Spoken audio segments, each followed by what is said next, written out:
Richard, let's move to running back situations here across the campus. A lot of great stuff here you have here.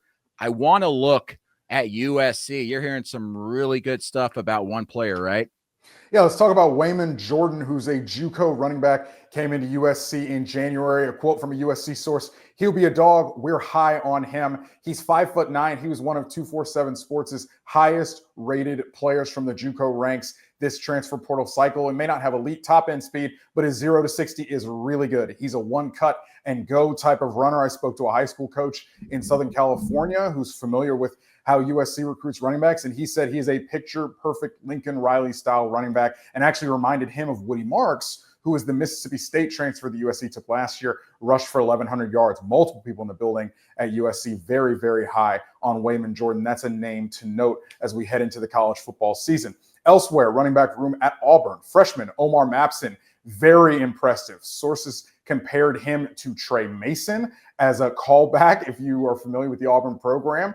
He should be a senior in high school, by the way, at Auburn High School, not at Auburn University right now. Oh, great. I can't wait to hear about this every broadcast. Absolutely. Reclassified, but he is a short scat back type of player that I think is going to push Damari Alston for some playing time, as well as Darrell Robinson, who was also a young player in the room there. Auburn, I think, feels really good about their running back room. And quite frankly, they feel really good about their running back room because they feel really, really good about their offensive line situation. Connor Liu, one of the best centers in the country, standout at center. Xavier Chaplin, the Virginia Tech transfer at tackle. Both of those guys are supposed to be really, really good players for Auburn. Hugh Freeze said a couple weeks ago that he's gotten feedback that they have six offensive linemen with a draftable grade. He's gotten that feedback from NFL folks. So Auburn is going to have, I think, a very, very interesting offense. We know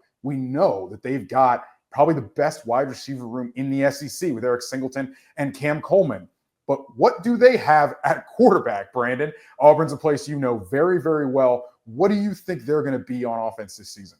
Jackson Arnold needs to be comfortable back there. I don't think he was comfortable in OU's offense because of some of the injuries they dealt with early last season, the offensive line. Also, Jackson Arnold had to honestly win some games for them early in the year, the non-conference, having to run the ball a little bit. I think he was just shook up quite a bit. They didn't have confidence in him as a coaching staff, but they got all full confidence in him at Auburn, and now he's going to be behind a really great offensive line potentially. I think that's going to help him, and those receivers are going to make him look good as long as he gets the protection. Auburn, the number one thing, though, I take from all this you said, Richard, is them being so confident in their offensive line.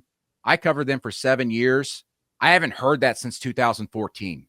I'm being legit. It's been 11 years. They have not been through a season with the same starting five on a consistent basis since about 2014, when the years of Trey Mason and co., when they're able to run the ball effectively. If they could just have some cohesion and consistency there and not get all the injuries and then also some lackadaisical play, they'll be okay. And what I'm hearing from you is that they feel like they're going to be more than okay. So that's fascinating to watch. Richard, what's going on at Cal? I mean, goodness gracious, back in the offseason, we had 5 running backs enter the portal or leave? Do you got anybody to play running back this year?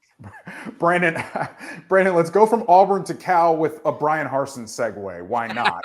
Brian Harsin, the new offensive coordinator. That's why I chuckled when you did that. Brian Harsin, the new offensive coordinator at Cal, had a little bit of a problem on his hands with plenty of transfers. Fernando Mendoza at quarterback left. Jack Endries, the standout tight end, left. Went to Texas. Mendoza went to Indiana.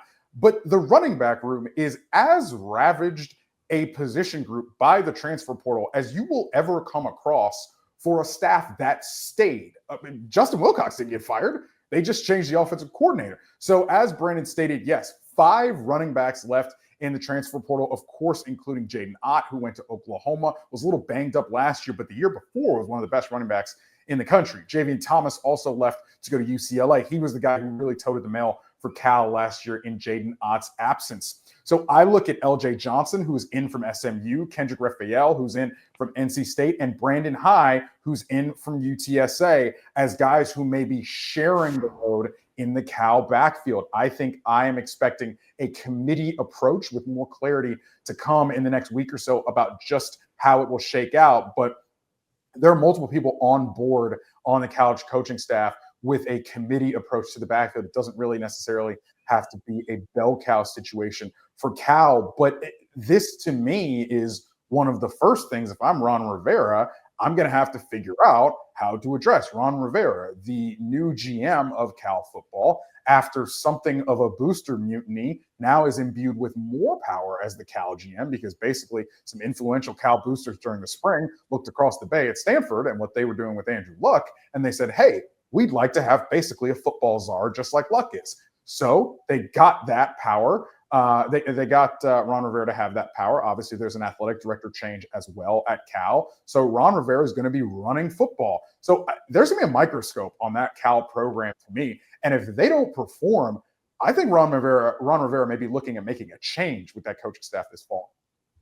That is going to be fascinating to watch, because Justin Wilcox, I mean, listen, he's been a popular coach at times. I mean, heck, he was up for the Oregon job before Dan Lanning got it. They were in serious consideration. And he actually, from my understanding, actually kind of chose to stay at Cal instead of pursuing that Oregon job heavily. And let's face it, Cal, so difficult to win at. We know that. And I still think he's been doing a pretty good job, but goodness gracious, losing these pieces in the transfer portal, very difficult. Well, and I think that the big question for me is, like, how serious are they going to be about this, right? Like, how invested are they going to be? Because I talked to people on the NIL side of the ACC, right? And nobody really knows what they're planning to do there, both them and Stanford, right? Now, I think that it's big for them, both of those programs, frankly, that they got people like Ron Rivera and Andrew Luck in the athletic department to ensure that football is prioritized.